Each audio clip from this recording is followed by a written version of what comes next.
সত্যজিৎ রায়ের লেখা গল্প ব্রাউন সাহেবের বাড়ি।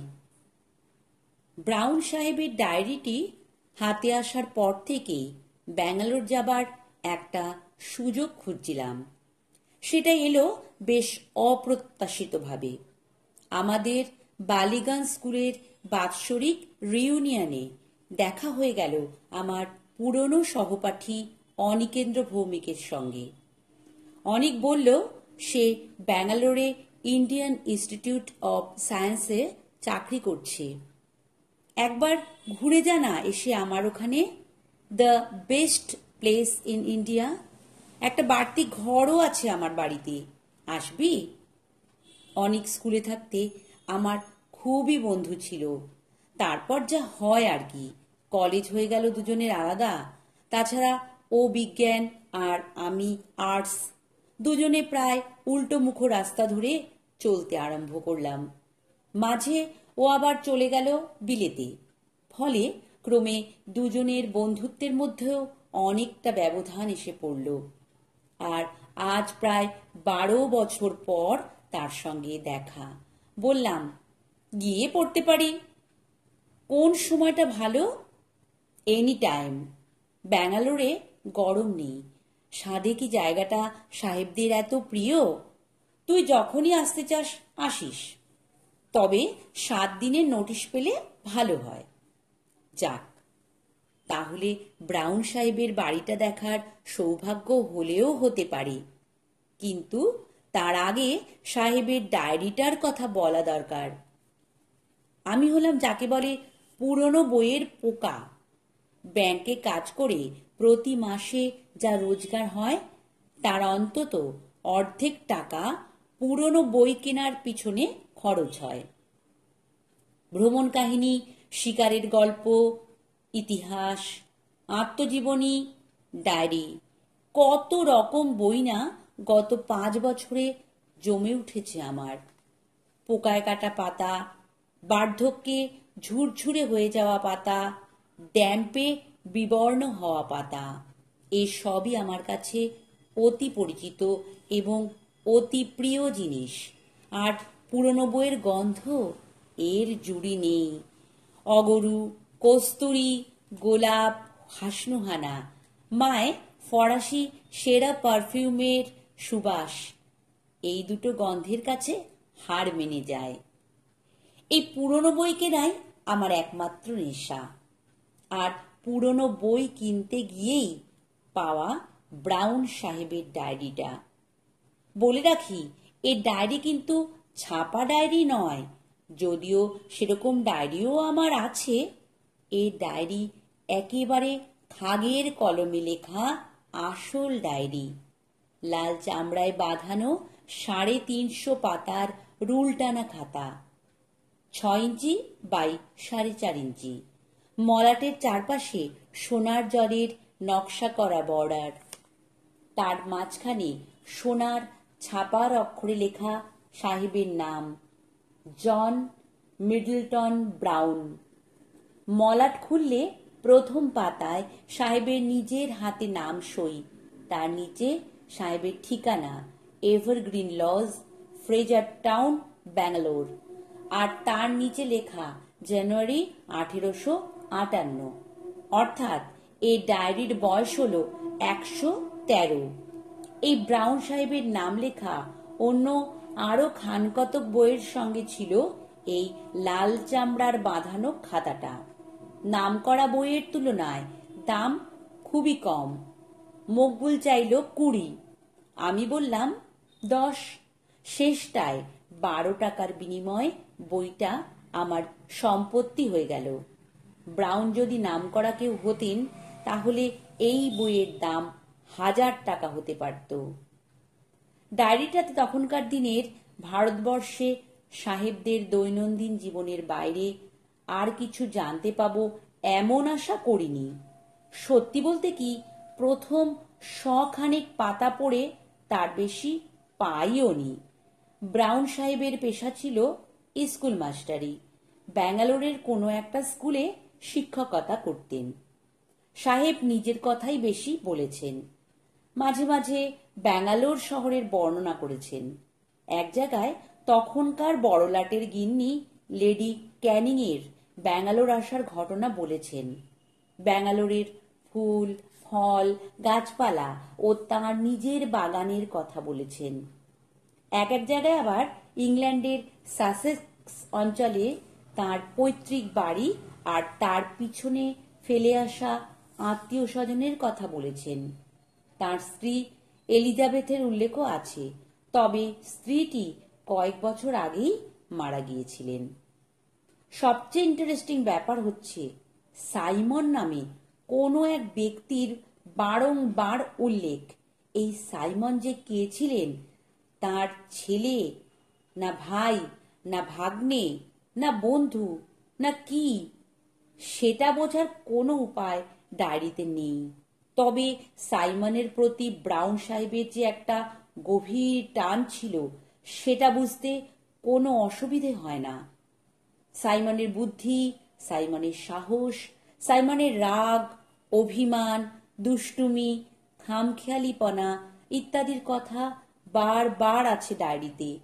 সাইমন অমুক চেয়ারটায় বসতে ভালোবাসে, আজ সাইমনের শরীরটা ভালো নেই, সাইমনকে আজ সারাদিন দেখতে পাইনি বলে মন খারাপ, এই ধরনের সব খুঁটিনাটি খবরও আছে। আর আছে সাইমনের মর্মান্তিক মৃত্যুর খবর। 22শে সেপ্টেম্বর সন্ধ্যা 7:30 নাগাদ বজ্রাঘাতে সাইমনের মৃত্যু হয়। পরের দিন ভোরবেলা ব্রাউন সাহেবের বাগানে একটা বাজে ঝলসে যাওয়া ইউক্যালিপটাস গাছের পাশে সাইমনের মৃতদেহ পাওয়া যায়। এরপর থেকে একটা মাস ডায়েরিতে প্রায় আর কিছুই লেখা হয়নি। যেটুকু হয়েছে তার মধ্যে শোক আর হতাশার কথা ছাড়া আর কিছু নেই। ব্রাউন সাহেব দেশে ফিরে যাবার কথা ভাবছেন, কিন্তু সাইমনের আত্মার থেকে দূরে সরে যেতে তার মন চায়নি। সাহেবের স্বাস্থ্য যেন অল্প অল্প ভেঙে পড়েছে। আজও স্কুলে গেলাম না, কথাটা 5 জায়গায় বলা হয়েছে। লুকাস বলে একজন ডাক্তারের উল্লেখও আছে, তিনি ব্রাউন সাহেবকে পরীক্ষা করে ওষুধ বাতলে গেছেন। তারপর হঠাৎ 2রা নভেম্বর ডায়েরিতে এক আশ্চর্য ঘটনা উল্লেখ, এবং এই ঘটনাই আমার কাছে ডায়েরির মূল্য 1000 গুণ বাড়িয়ে দিয়েছে। ব্রাউন সাহেব এই ঘটনাটা লিখেছেন রোজকার নীলের বদলে লাল কালিতে। তাতে বলছেন, আমি বাংলায় অনুবাদ করছি, আজ এক অভাবনীয় আশ্চর্য ঘটনা। আমি বিকালে লালবাগে গিয়েছিলাম গাছপালার সান্নিধ্যে আমার মনটাকে একটু শান্ত করার জন্য। সন্ধ্যা 7:30 নাগাদ বাড়ি ফিরে বৈঠকখানায় ঢুকেই দেখি সাইমন ফায়ার প্লেসের পাশে প্রায় প্রিয় হাই ব্যাকড চেয়ারটিতে বসে আছে। সাইমন, সত্যি সাইমন। আমি তো দেখে আনন্দে আত্মহারা।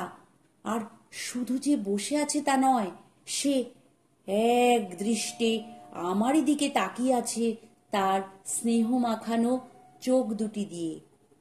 এদিকে ঘরে বাতি নেই। আমার ফাঁকিবাজ খানসামা টমাস এখনো ল্যাম্প জ্বালেনি। তাই সাইমনকে আর একটু ভালো করে দেখব বলে আমি পকেট থেকে দেশলাইটা বার করলাম।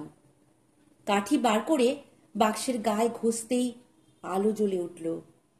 কিন্তু কি আফসোস, এই কয়েক মুহূর্তের মধ্যেই সাইমন উধাও। অবশ্যই সাইমনকে যে কোনোদিন আবার দেখতে পাবো সেটাই তো আশা করিনি। এইভাবে ভূত অবস্থাতেও যদি মাঝে মাঝে সে দেখা দিয়ে যায়, তাহলে আমার মন থেকে সব দুঃখ দূর হয়ে যাবে।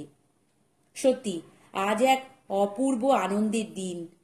সাইমন মরে গিয়েও আমাকে ভোলেনি, এমনকি তার প্রিয় চেয়ারটিকেও সে ভোলেনি। দোহাই সাইমন, মাঝে মাঝে দেখা দিও। আর কিছু চাই না আমি তোমার কাছে। এইটুকু পেলেই আমি বাকি জীবনটা শান্তিতে কাটাতে পারবো। এরপরে ডায়েরি আর বেশি দিন চলেনি। যেটুকু আছে তার মধ্যে কোনো দুঃখের ছাপ নেই, কারণ সাইমনের সঙ্গে ব্রাউন সাহেবের প্রতিদিনই একবার করে দেখা হয়েছে। সাইমনের ভূত সাহেবকে হতাশ করেনি। ডায়েরির শেষ পাতায় লেখা আছে, যে আমাকে ভালোবাসে তার মৃত্যুর পরেও যে তার সে ভালোবাসা অটুট থাকে, এই জ্ঞান লাভ করে আমি পরম শান্তি পেয়েছি। ব্যাস, এই শেষ। কিন্তু এখন কথা হচ্ছে, ব্রাউন সাহেবের এই বাড়ি ব্যাঙ্গালোরের ফ্রেজার টাউনের এভারগ্রিন লজ এখনো আছে কি? আর সেখানে এখনো সন্ধ্যাকালে সাইমন সাহেবের ভূতের আগমন হয় কি? আর সে ভূত কি অচেনা লোককে দেখা দেয়? আমি যদি সে বাড়িতে গিয়ে একটা সন্ধ্যা কাটাই, তাহলে সাইমনের ভূতকে দেখতে পাবো কি? ব্যাঙ্গালোরে এসে প্রথম দিন অনিককে এসব কিছুই বলিনি। সে আমাকে তার অ্যাম্বাসাডার গাড়িতে করে সমস্ত ব্যাঙ্গালোর শহর ঘুরিয়ে দেখিয়েছে, এমনকি ফ্রেজার টাউনও। ব্যাঙ্গালোর সত্যি সুন্দর জায়গা, তাই শহরটা সম্বন্ধে উচ্ছ্বাস প্রকাশ করতে আমার কোনো মিথ্যার আশ্রয় নিতে হয়নি। শুধু সুন্দর নয়, কলকাতার পর এমন একটা শান্ত কোলাহল শূন্য শহরকে প্রায় একটা অবাস্তব স্বপ্ন রাজ্যের মতো মনে হয়। দ্বিতীয় দিন ছিল রবিবার। সকালে অনিকের বাগানে রঙিন ছাতার তলায় বসে চা খেতে খেতে প্রথম ব্রাউন সাহেবের প্রসঙ্গটা তুললাম। ও শুনে টুনে হাত থেকে চায়ের পেয়ালা নামিয়ে বেতের টেবিলের উপর রেখে বলল, দেখ রঞ্জন, যে বাড়ির কথা বলছিস সে বাড়ি হয়তো থাকলেও থাকতে পারে, 100 বছর আর এমন কি বেশি। তবে সেখানে গিয়ে যদি ভূত টুত দেখার লোভ থেকে থাকে তোর, তাহলে আমি ওর মধ্যে নেই। কিছু মনে করিসনি ভাই, আমি চিরকালই একটু অতিরিক্ত সেন্সিটিভ। এমনি দিব্যি আছি। আজকের দিনে শহরের কোনো উপদ্রব নেই এখানে। ভূতের পেছনে ছোটা মানে সাত করে উপদ্রব ডেকে আনা, ওর মধ্যে আমি নেই। অনিকের কথা শুনে বুঝলাম এই 12 বছরে ও বিশেষ বদলায়নি। স্কুলে ভীতু বলে ওর বদনাম ছিল বটে। মনে পড়ল একবার আমাদের ক্লাসেরই জয়ন্ত আর আরো কয়েকটি ডানপিটে ছেলে ওকে এক সন্ধ্যায় বালিগঞ্জ সার্কুলার রোডের রাইডিং স্কুলের কাছটাতে আপাদমস্তক সাদা কাপড় মুড়ি দিয়ে ভয় দেখিয়েছিল। অনিক এই ঘটনার পর 2 দিন স্কুলে আসেনি এবং অনিকের বাবা নিজে হেডমাস্টার বীরেশ্বর বাবুর কাছে এসে ব্যাপারটা নিয়ে কমপ্লেইন করেছিলেন। আমি এ বিষয়ে কিছু বলার আগেই অনিক হঠাৎ বলে উঠল, তবে নেহাতি যদি তোর যেতে হয় তাহলে সঙ্গীর অভাব হবে না। আসুন মিস্টার ব্যানার্জি। পিছন ফিরে দেখি একটি বছর 45-এর ভদ্রলোক অনিকের বাগানের গেট দিয়ে ঢুকে হাসি মুখে আমার দিকে এগিয়ে আসছেন। বেশ বলিষ্ঠ চেহারা, প্রায় 6 ফুট হাইট, পরনে ছাই রঙের হ্যান্ডলুমের প্যান্টের উপর গাঢ় নীল টেরিলিনের বুশ শার্টের গলায় সাদা কালো বাটিকের ছোপ মারা সিল্কের মাফলার। অনেক পরিচয় করিয়ে দিল, আমার বন্ধু রঞ্জন সেনগুপ্ত, মিস্টার ঋষিকেশ ব্যানার্জি। ভদ্রলোক শুনলাম ব্যাঙ্গালোরে এয়ারক্রাফট ফ্যাক্টরিতে কাজ করেন, বহুদিন বাংলাদেশ ছাড়া, তাই কথার মধ্যে একটা অবাঙালি টান এসে পড়েছে। তার অজস্র ইংরেজি শব্দ ব্যবহার করেন। অনেক বেয়ারাকে ডেকে আর এক পেয়ালা চায়ের কথা বলে দিয়ে একেবারে সোজাসুজি ব্রাউন সাহেবের বাড়ির কথাটা পেড়ে বসল। কথাটা শুনে ভদ্রলোক এমন অট্টহাস্য করে উঠলেন যে কিছুক্ষণ থেকে যে কাঠবিড়ালিটাকে দেখছিলাম আমাদের টেবিলের আশেপাশে নির্ভয়ে ঘোরাফেরা করছে, সেটা লেজ উঁচিয়ে একটা দেবদারু গাছের গুঁড়ি বেয়ে শটান একেবারে মগ ডালে পৌঁছে গেল। Ghosts, ghost? You seriously believe in ghost? আজকের দিনে, আজকের যুগে?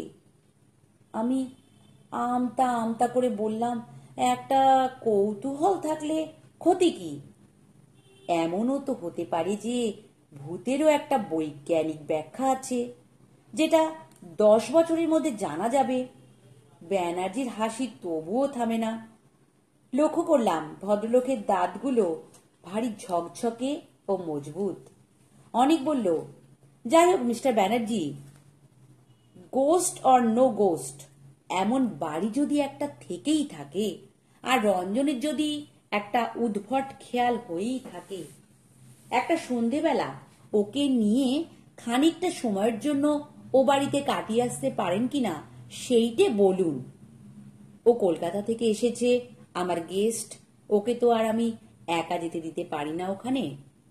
আর সত্যি বলতে কি, আমি নিজে মানুষটা একটু অতিরিক্ত, যাকে বলে, সাবধানী। আমি যদি নিয়ে যাই তাহলে বোধহয় ওর সুবিধের চেয়ে অসুবিধেই হবে বেশি। মিস্টার ব্যানার্জি তার শার্টের পকেট থেকে একটা বাঁকা পাইপ বার করে তার মধ্যে তামাক গুঁজতে গুঁজতে বললেন, আমার আপত্তি নেই, তবে আমি যেতে পারি কেবল একটা কন্ডিশনে। আমি সঙ্গে শুধু একজনকে নেব না, দুজনকেই নেব।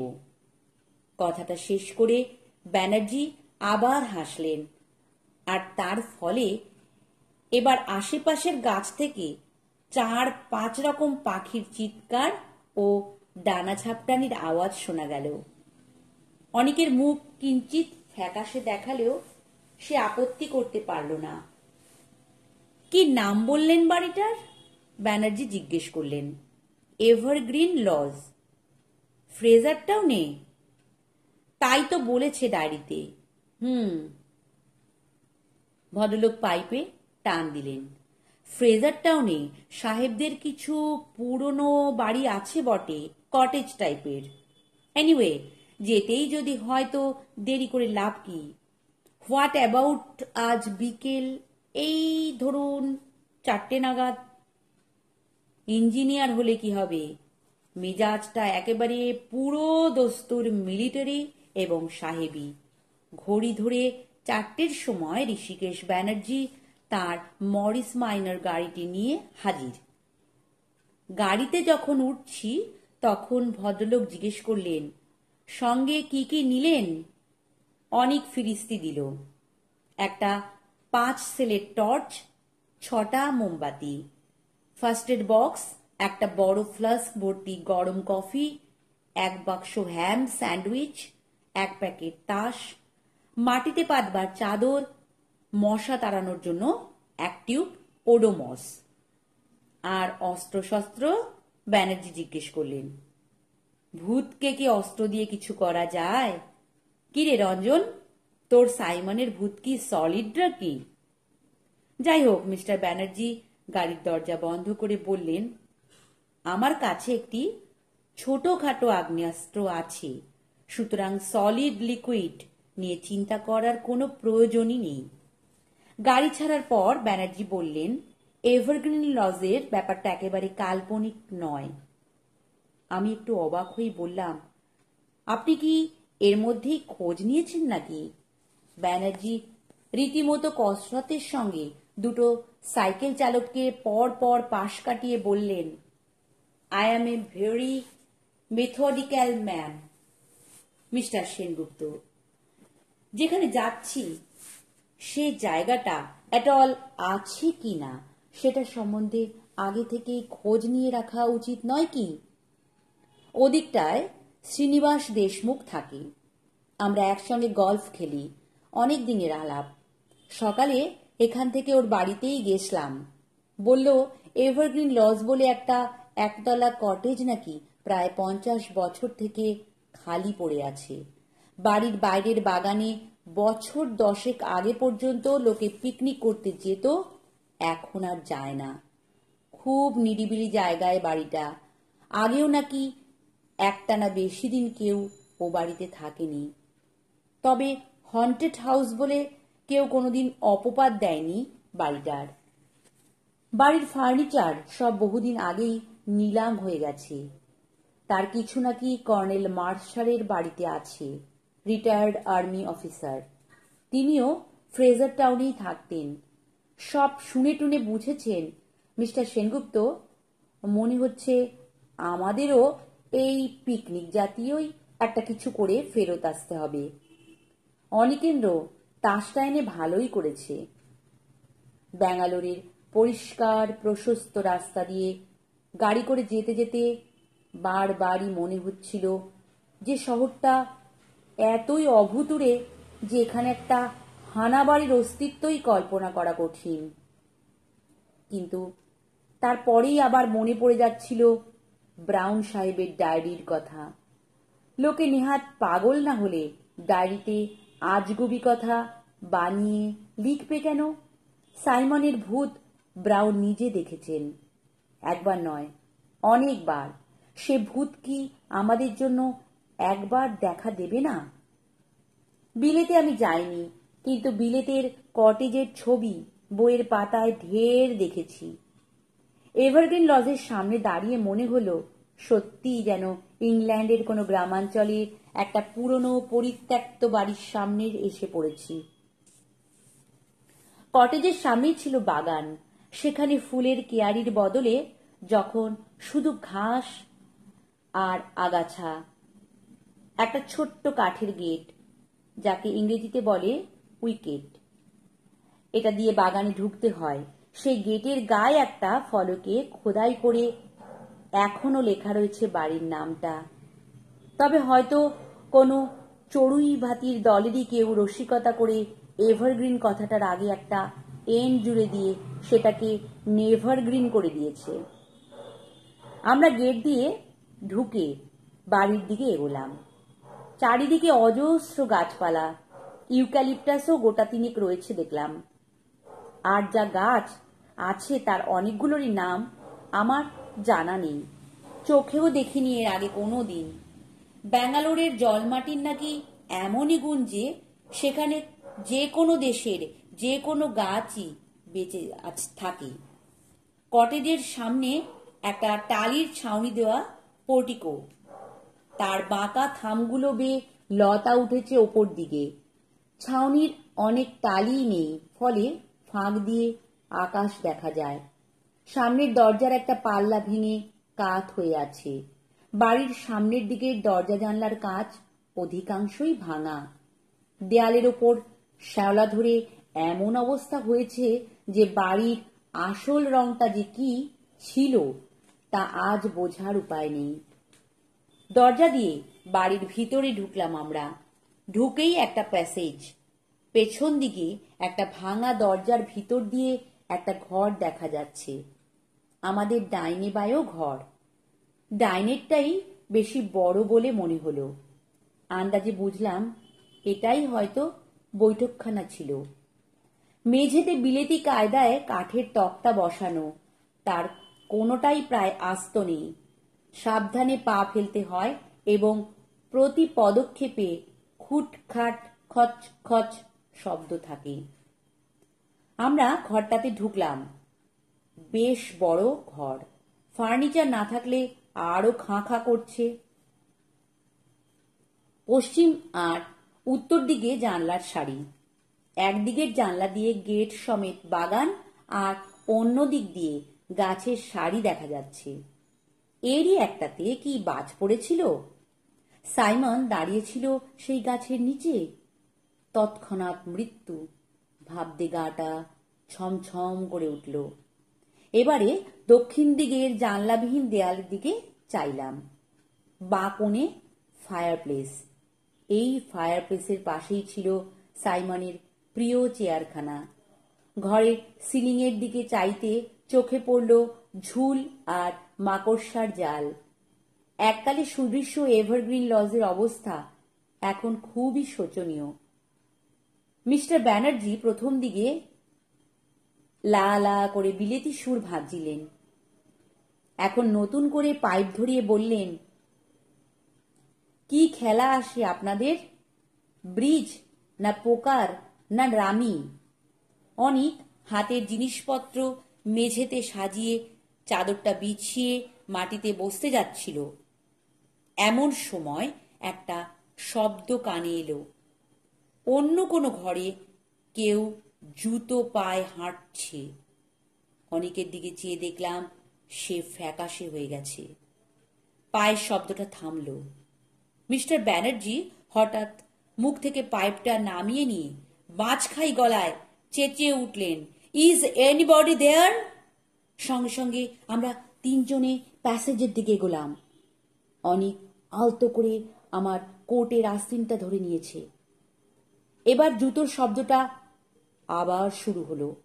আমরা বাইরে প্যাসেজে গিয়ে পড়তেই ডান দিকের ঘরটা থেকে একটি ভদ্রলোক বেরিয়ে এসে সামনে আমাদের দেখে থমকে দাঁড়িয়ে পড়লেন। লোকটি ভারতীয়। মুখ ভর্তি খোঁচা খোঁচা দাড়িগোঁফ সত্ত্বেও ইনি যে ভদ্র এবং শিক্ষিত তাতে কোনো সন্দেহ নেই। ভদ্রলোক বললেন, হ্যালো। আমরা কি বলবো ঠিক বুঝতে পারছি না। এমন সময় আগন্তুক নিজেই আমাদের কৌতূহল নিবৃত্ত করলেন। আমার নাম Venkatesh. I am A painter. আপনারা কি এই বাড়ির মালিক না খদ্দের? ব্যানার্জি হেসে বললেন, দুটোর একটাও না। আমরা এমনি ঘুরতে ঘুরতে এসে পড়েছি। I see. আমি ভাবছিলাম এই বাড়িটা যদি পাওয়া যেত তাহলে আমার কাজের জন্য একটা স্টুডিও হতে পারত। ভাঙাচোরায় আমার আপত্তি নেই। মালিককে জানেন না বোধহয়?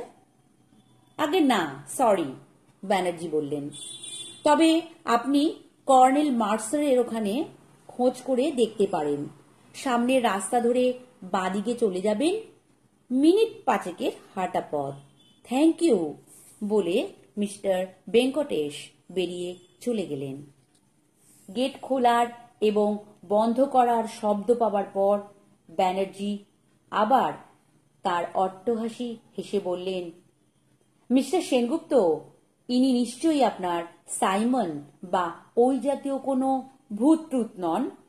আমি হেসে বললাম, সবে মাত্র 5:15, এর মধ্যেই আপনি ভূতের আশা করেন কি করে? আর ইনি ভূত হলেও 19 শতাব্দীর নিশ্চয়ই নন, কারণ তাহলে পোশাকটা অন্যরকম হতো। আমরা ইতিমধ্যে বৈঠকখানায় ফিরে এসেছি।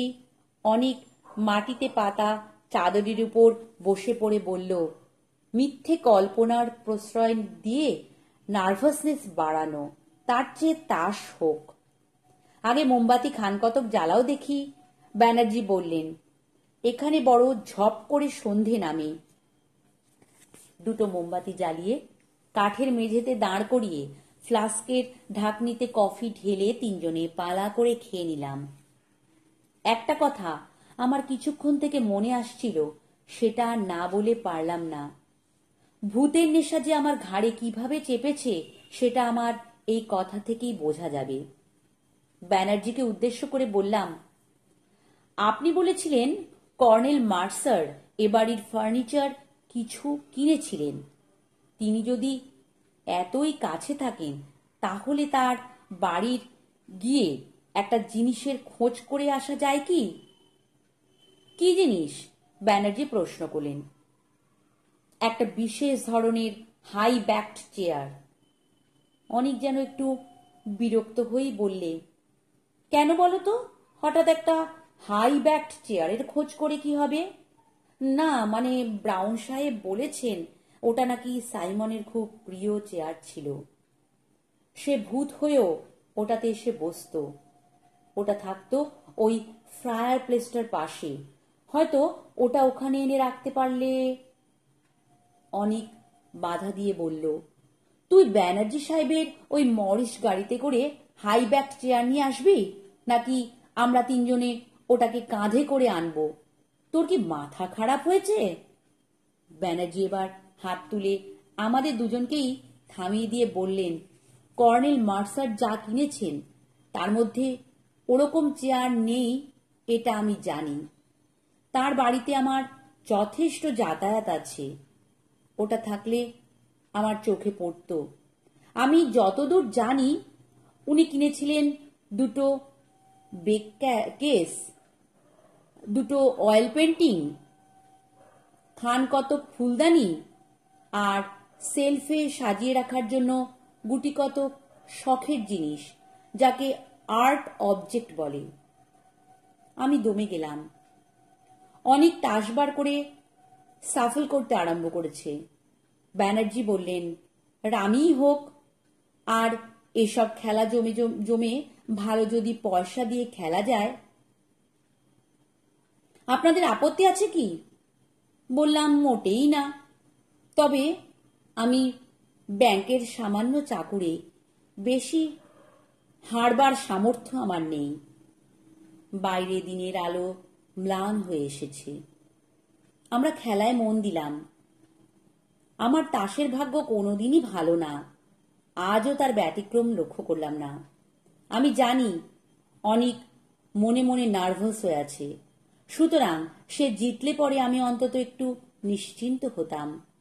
কিন্তু তারও কোনো লক্ষণ দেখলাম না।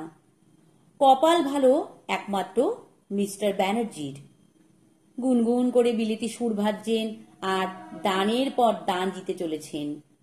খেলতে খেলতে নিস্তব্ধতার মধ্যে একবার একটা বেড়ালের ডাক শুনলাম। তার ফলে আমার মনটা আরও যেন একটু দমে গেল। হানাবাড়িতে বেড়ালেরও থাকা উচিত নয়।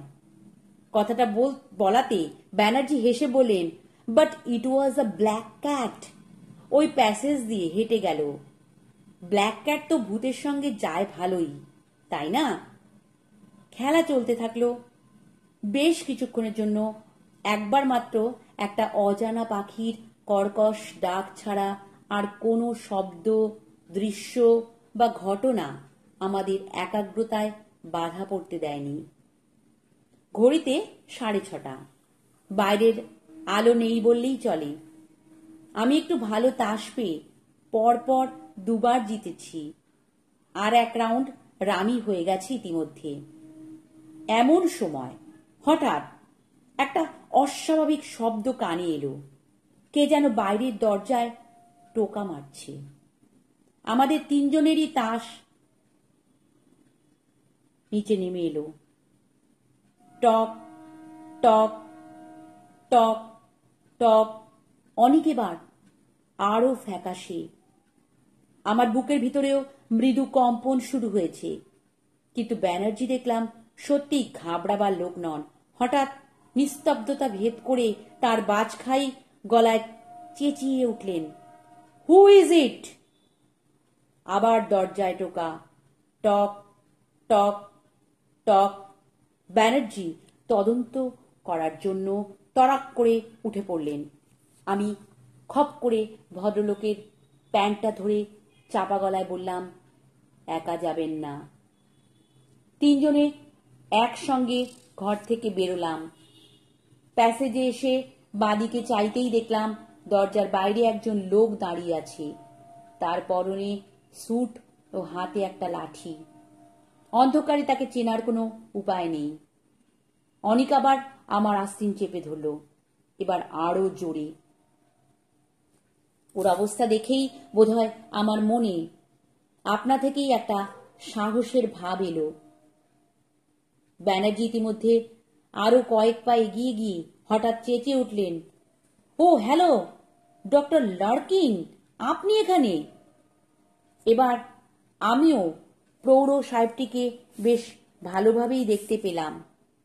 অমায়িক সাহেবটি তার সোনার চশমার পিছনে নীল চোখ দুটোকে কুঁচকে হেসে বললেন, তোমার মরিস গাড়িখানা দেখলাম বাইরে। তারপর দেখি বাড়ির জানলা দিয়ে মোমবাতির আলো দেখা যাচ্ছে। তাই ভাবলাম একবার ঢু মেরে দেখে যাই তুমি কি পাগলামি করছো এই পোড়ো বাড়ির ভেতরে। ব্যানার্জি হেসে বললেন, আমার এই যুবক বন্ধু দুটির একটু উদ্ভট ধরনের অ্যাডভেঞ্চারের শখ। বলল এভারগ্রিন লজে বসে তাস খেলবে, তাই আর কি। Very good, very good. যুবা বয়সটাই তো এ ধরনের পাগলামির সময়। আমরা বুড়োরাই কেবল নিজেদের বাড়ির কৌচে বসে রোমন্থন করি। Well well, have a good time. Larkin সাহেব হাত তুলে গুড বাই করে লাঠি ঠক ঠক করতে করতে চলে গেলেন। আর সঙ্গে সঙ্গে দ্বিতীয়বার ভূতের আশা পরিত্যাগ করতে হলো। কি আর করি, আবার তাসে মনোনিবেশ করলাম। প্রথম দিকে প্রায় 4.5 টাকার মতো হারছিলাম। গত আধ ঘন্টায় তার খানিকটা ফিরে পেয়েছি। সাইমনের ভূত না দেখলেও শেষ পর্যন্ত তাসে কিছু জিতে বাড়ি ফিরতে পারলেও আজকের আউটিংটা কিছুটা সার্থক হয়। ঘড়ির দিকে মাঝে মাঝেই চোখ চলে যাচ্ছিল। আসল ঘটনাটা কখন ঘটেছিল তার টাইম আমার জানা আছে। ব্রাউন সাহেবের ডায়েরি থেকে জেনেছিলাম যে সন্ধ্যার এই সময়টাতেই বাজ পড়ে সাইমনের মৃত্যু হয়। আমি তাস বাড়ছি, মিস্টার ব্যানার্জি তার পাইপে আগুন ধরাচ্ছেন। অনিক সবেমাত্র স্যান্ডউইচ খাবার মতলবে প্যাকেটটাতে হাত লাগিয়েছে। এমন সময় তার চোখের চাহনিটা মুহূর্তের মধ্যে বদলে গিয়ে সঙ্গে সঙ্গে তার সমস্ত অঙ্গ প্রত্যঙ্গ আড়ষ্ট হয়ে গেল। তার দৃষ্টি দরজার বাইরে প্যাসেজের দিকে। বাকি দুজনের চোখও স্বভাবতই সেদিকে চলে গেল। যা দেখলাম তাতে আমারও কয়েক মুহূর্তের জন্য গলা শুকিয়ে নিঃশ্বাস বন্ধ হয়ে গেল। বাইরে প্যাসেজের অন্ধকারের মধ্যে একজোড়া জ্বলন্ত চোখ আমাদের দিকে এক দৃষ্টে তাকিয়ে আছে। ফসফরাসের মতো ফিকে সবুজ আর হলদে মেশানো একটা আভা এই নিষ্পলক চাহনিতে। মিস্টার ব্যানার্জির ডান হাতটা ধীরে ধীরে তার কোটের ভেস্ট পকেটের দিকে চলে গেল। আর ঠিক সেই মুহূর্তেই যেন ম্যাজিকের মতো আমার কাছে ব্যাপারটা জলের মতো পরিষ্কার হয়ে গিয়ে আমার মন থেকে সমস্ত ভয় দূর করে দিল। বললাম, আপনার পিস্তলের দরকার নেই মিস্টার। এটা সেই কালো বিড়ালটা। আমার কথায় অনিকও যেন ভরসা পেল। ব্যানার্জি পকেট থেকে তার হাত বার করে এনে চাপা গলায় বললেন, হাউ রিডিকুলাস। এবার জ্বলন্ত চোখ দুটো আমাদের ঘরের দিকে এগিয়ে এলো। চৌকাঠ পেরোতেই মোমবাতির আলোতে প্রমাণ হলো আমার কথা। এটা সেই কালো বেড়ালটাই বটে। চৌকাঠ পেরিয়ে বেড়ালটা বাঁ দিকে ঘুরল। আমাদের দৃষ্টি তার সঙ্গে সঙ্গে ঘুরছে, তাকে অনুসরণ করছে। এবারে আমাদের তিনজনের গলা দিয়ে একসঙ্গে একটা শব্দ বেরিয়ে পড়ল। আচমকা বিস্ময়ের ফলে যে শব্দ আপনা থেকেই মানুষের মুখ থেকে বেরোয়, সেই শব্দ। এই শব্দের কারণ আর কিছুই না। আমরা যতক্ষণ তন্ময় হয়ে তাস খেলছি তারই ফাঁকে কিভাবে কোত্থেকে জানি একটা গাঢ় লাল মখমলে মোড়া হাই ব্যাকড চেয়ার এসে ফায়ার প্লেসের পাশে তার জায়গা করে নিয়েছে। অমাবস্যার রাতের অন্ধকারের মতো কালো বেড়ালটা চেয়ারটার দিকে নিঃশব্দে এগিয়ে গেল। তারপর এক মুহূর্ত সেটার সামনে দাঁড়িয়ে একটা নিঃশব্দ লাফে সেটার ওপর উঠে কুণ্ডলি পাকিয়ে শুয়ে পড়ল। আর সেই মুহূর্তে একটা অদ্ভুত শব্দ শুনে আমার রক্ত হিম হয়ে গেল। কোনো এক অশরীরী বৃদ্ধের খিলখিলে হাসির ফাঁকে ফাঁকে বারবার উচ্চারিত হচ্ছে, সাইমন সাইমন সাইমন সাইমন। আর তার সঙ্গে ছেলে মানুষই খুশি হওয়া হাততালি। একটা আর্তনাদ শুনে বুঝলাম অনিক অজ্ঞান হয়ে গেছে। আর মিস্টার ব্যানার্জি তিনি অনিককে কোল পাজা করে তুলে ঊর্ধ্বশ্বাসে প্যাসেজ দিয়ে দরজার দিকে ছুটছেন। আমিও আর থাকতে পারলাম না। তাস, মোমবাতি, ফ্লাস্ক, চাদর, স্যান্ডউইচ সব পড়ে রইল। দরজা পেরিয়ে মাঠ, মাঠ পেরিয়ে গেট, গেট পেরিয়ে ব্যানার্জির মরিস মাইনর। ভাগ্যে ব্যাঙ্গালোরের রাস্তায় লোক চলাচল কম, নইলে আজ একটিমাত্র পাগলা গাড়ির পাগলা ছুটে কটা লোক যে জখম হতে পারত সে ভাবলেও গায়ে কাঁটা দেয়। অনিকের জ্ঞান গাড়িতেই ফিরে এসেছিল, কিন্তু তার মুখে কোনো কথা নেই। প্রথম কথা বললেন মিস্টার ব্যানার্জি।